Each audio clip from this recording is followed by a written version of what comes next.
Hello student, current 365 के session में आपका स्वागत है। मेरा नाम है अक्षय सिंह। तो जैसा कि आपने थंबनेल में देख लिया होगा, आज हम जिस टॉपिक का डिस्कशन करने जा रहे हैं कि चाइना जो है उसने जो रेयर अर्थ एलिमेंट है उसकी जो प्रोसेसिंग टेक्नोलॉजी है उस पर बैन लगा दिया है। तो ये जो टॉपिक है न्यूज़ में रहने के साथ ही साथ इसको हम देखेंगे, हमारे एग्जाम पॉइंट ऑफ व्यू से इसको समझेंगे और देखेंगे इसमें सारी चीज़ें कि रेयर अर्थ एलिमेंट क्या होते हैं, साथ ही बैन का इम्पैक्ट क्या होगा इंडिया पे और इंडिया ने क्या स्टेप्स लिए हैं, साथ ही किन चीज़ों पे चाइना ने बैन लगाया, कौन सी प्रोसेसिंग जो टेक्नोलॉजी उस पर बैन लगाया। तो आज के इस लेक्चर में आपको बहुत सारी चीज़ें जानने और समझने को मिलेंगी। लेक्चर में लास्ट तक बने रहिएगा। और अगर आपको कोई डाउट एंड क्वेरी है तैयारी से रिलेटेड तो आप हमसे इंस्टाग्राम में कनेक्ट करके पूछ सकते हैं। और साथ ही अगर इसके लेक्चर की PDF चाहिए हो तो यह हमारा टेलीग्राम चैनल है, ये इसका QR कोड है, यहाँ पे भी आप स्कैन करके इसके थ्रू जुड़ सकते हैं टेलीग्राम चैनल से PDF के लिए। और कोई डाउट एंड क्वेरी हो तो आप हमसे पूछ सकते हैं, ये मेरी ID है, सीधे आप कोई भी डाउट एंड क्वेरी हो तो हमसे पूछ सकते हैं। तो स्टार्ट करते हैं आज का लेक्चर में देखेंगे क्या, पहले जानेंगे इसमें क्या होता है कि रेयर अर्थ एलिमेंट क्या होता है, फिर उसके बाद देखेंगे बैन किन चीज़ों पे लगा और सारी चीज़ें देखेंगे। तो ये देख सकते हैं आप, डिफरेंट न्यूज़पेपर में ये आर्टिकल पब्लिश हुए हैं इससे related, China bans export rare earth processing technology. ये देखिए डिफरेंट न्यूज़ में इसके आर्टिकल भी पब्लिश हुए हैं। तो जान लेते हैं पहले क्या होता है, क्या रेयर अर्थ एलिमेंट क्या होता है, तो उसको बारे में जान लेते हैं। तो रेयर अर्थ एलिमेंट जो है, इसमें आवर्त सारणी आपने बचपन में देखी होगी, बहुत केमिस्ट्री की क्लास में बहुत बार इसको देखा होगा। तो इसमें दो तरह की वो होते हैं। इसमें ये देखिएगा, ये जो कैटेगरी है इसकी कौन सी, लेथनाइट्स की, उसमें 15 प्रकार के ये पाए जाते हैं रेयर अर्थ एलिमेंट। और साथ ही दो जो ट्रिटियम और स्कैडियम हो गए, ये देखिए ये दो। तो आवर्त सारणी में ये जो 15 ये हो गए और दो ये जो हैं, इन दोनों को मिला के 17 प्रकार के क्या होते हैं, हमारे रेयर अर्थ एलिमेंट होते हैं। तो ये ध्यान में रखिएगा, क्या रेयर अर्थ एलिमेंट का समूह कितने को धातुओं का होता है, तो 17 धातुओं का होता है। और ये आपको अगर आवर्त सारणी में देखना हो कहाँ पे मिलते हैं तो ये देख लीजिएगा, ये ग्रुप है कौन सा, लेथनाइट्स का, इसमें 15 प्रकार के पाए जाते हैं। साथ ही इसके स्कैडियम और यूट्रियम में ये 2 प्रकार के अलग से। तो ये सारे 15 और 2 मिला के 17, इन सबको क्या हम कहते हैं, तो ये रेयर अर्थ एलिमेंट के रूप में जाने जाते हैं।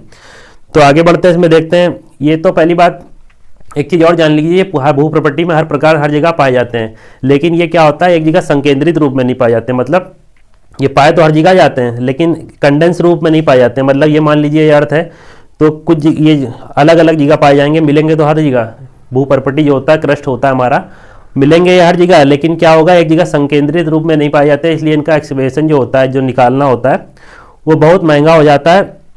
तो ये चीज़ ध्यान में रखिएगा। तो प्रचुर मात्रा में जब ये जहाँ पे भी ये कंडेंस रूप में पाया जाता है वहाँ से इसका एक्सकवेशन आसान होता है। तो ये क्या होता है, अलग अलग जगह पाए जाते हैं, इसलिए इसकी जो निकालने की टेक्नोलॉजी है बहुत इंपॉर्टेंट हो जाती है। तो ये चीज़ ध्यान में रखिएगा। साथ ही इसका यूज़ क्या होता है, तो यूज़ देख लीजिएगा, रेयर अर्थ एलिमेंट के यूजेस क्या हैं। तो ये स्मार्टफोन चिप्स जो होती हैं उसमें यूज़ होता है इसका, बैटरी हो गई, LCD स्क्रीन जो बनती है इसमें भी इसका यूज़ होता है, कुछ सैन्य उपकरणों में इसका यूज़ होता है, कैटेलिटिक कन्वर्टर आता है, मैग्नेट आते हैं, फ्लोरेसेंट लाइट आती है, इन सारी चीज़ों में इसका यूज़ होता है। तो कहाँ का यूज़ होता है, अगर आपसे पूछ ले रेयर अर्थ एलिमेंट क्या है तो ये बता दीजिएगा। 17 प्रकार के होते हैं लेथनाइट्स ग्रुप में, और यूट्रियम और एक प्रकार का और होता है, तो दो टोटल 17 होते हैं। यूजेस क्या है, तो स्मार्टफोन की चिप्स की बैटरी हो गई, LCD उपकरण हो गए, सैन्य उपकरण हो गए, और फ्लोरेसेंट लाइट हो गई, कैटलिक कन्वर्टर हो गए, मैग्नेट हो गए, इन सब चीज़ों में इसका उपयोग किया जाता है। तो ये चीज़ ध्यान में रखिएगा।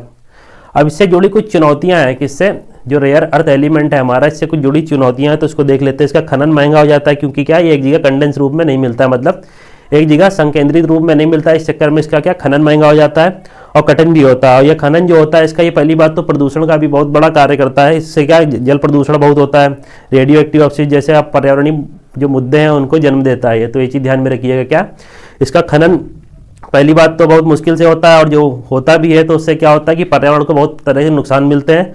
रेडियोधर्मी अपशिष्ट निकलता है इससे, साथ ही जल प्रदूषण होता है, ये सब चीज़ें इससे होती हैं, इसके खनन से। तो इतनी चीज़ ध्यान में रखिएगा। ध्यान क्या क्या रखना है, इसका यूज़ कितने प्रकार के होते हैं, और ये चुनौतियाँ आप इसमें मेंशन कर सकते हैं। कभी आंसर राइटिंग में आपसे पूछ ले, अगर RE 17 करके आता है, रेयर अर्थ एलिमेंट्स 17, इसके यूजेस पूछ ले और चुनौतियाँ पूछ ले, तो ये आप लिख सकते हो उस पर।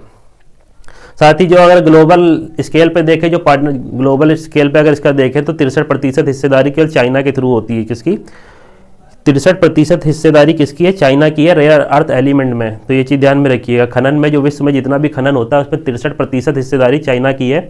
इतनी चीज़ ध्यान में रखिएगा। अगर ये फैक्चुअल डाटा है लेकिन कभी ये पूछेगा नहीं, अगर मेंशन कर सकते हैं आप कभी आंसर राइटिंग में तो वहाँ आप इसको कर सकते हैं। साथ ही चाइना ने आप देख लेते हैं किन चीज़ों पर प्रतिबंध लगाया।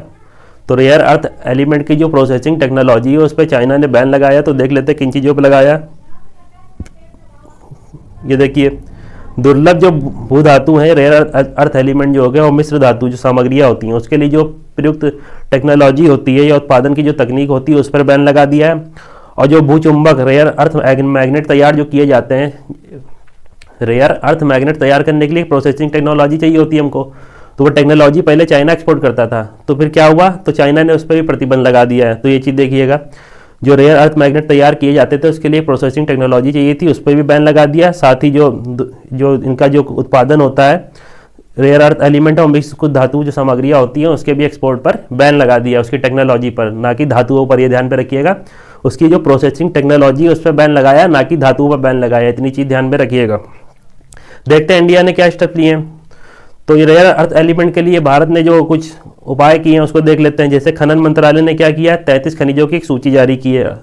तो क्या, खनन मंत्रालय ने कई दुर्लभ भू तत्वों सहित अर्थव्यवस्था के लिए महत्वपूर्ण 33 खनिजों की एक सूची जारी की है, ये देख सकते हैं। साथ ही परमाणु ऊर्जा विभाग जो है हमारा, उसकी एक इकाई के रूप में Indian rare earth ops limited है करके, ये कौन सी, इंडियन रेयर अर्थ लिमिटेड को आरई के उत्पादन का कार्य सौंपा गया। अगर आपसे पूछा आरई के उत्पादन का कार्य भारत में किसको सौंपा गया, तो परमाणु ऊर्जा विभाग की एक इकाई के रूप में चालू किया गया है, इंडियन रेयर अर्थ लिमिटेड, और उसी को इसका उत्पादन कार्य सौंपा गया।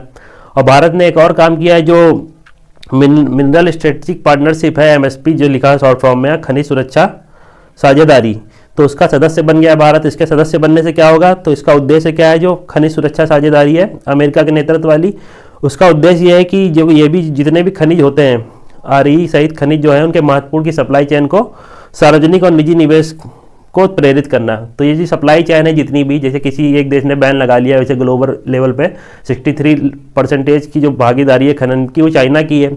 अगर वो बैन लगाता है तो ये जो एमएसपी है खनिज सुरक्षा साझेदारी, वो क्या करेगा, सप्लाई चेन को नियमित रखेगा, सार्वजनिक और निजी निवेश को उसको प्रेरित करेगा, ताकि इसका अच्छे से किसी एक देश की मोनोपोली ना हो जाए इस पर। तो ये चीज़ ध्यान में रखिएगा। तो ये अमेरिका के नेतृत्व में है खनिज सुरक्षा साझेदारी, भारत इसका सदस्य बन गया है। भारत ने एक स्टेप्स और लिया है कि परमाणु ऊर्जा विभाग के अंतर्गत एक इकाई की स्थापना की है जो इसका खनन करेगा। साथ ही जो खनन मंत्रालय है उसने क्या किया कि 33 खनिजों की एक सूची जारी की है। तो ये चीज़ें ध्यान में रखिएगा। तो ये भारत के द्वारा उठाए गए कदम थे। तो आज के इस लेक्चर में इतना ही था। या आपको वीडियो लेक्चर अच्छा लगा होगा। वीडियो लेक्चर अच्छा लगा हो तो वीडियो को लाइक कर दीजिएगा, चैनल पर नए हो तो सब्सक्राइब कर लीजिएगा। साथ ही अगर इसकी आपको पीडीएफ चाहिए हो तो हमारा टेलीग्राम चैनल है, उसके जो लिंक होगा डिस्क्रिप्शन बॉक्स में प्रोवाइड करा दिया जाएगा, तो वहाँ से जाके आप इसकी पीडीएफ ले सकते हैं। स्टार्टिंग में मैंने बता दिया, कोई डाउट एंड क्वेरी हो तो आप हमसे यहाँ पे आके पूछ सकते हैं सीधे। तो तब तक मिलते हैं नेक्स्ट वीडियो लेक्चर में। अभी के लिए इतना ही, गुड बाय।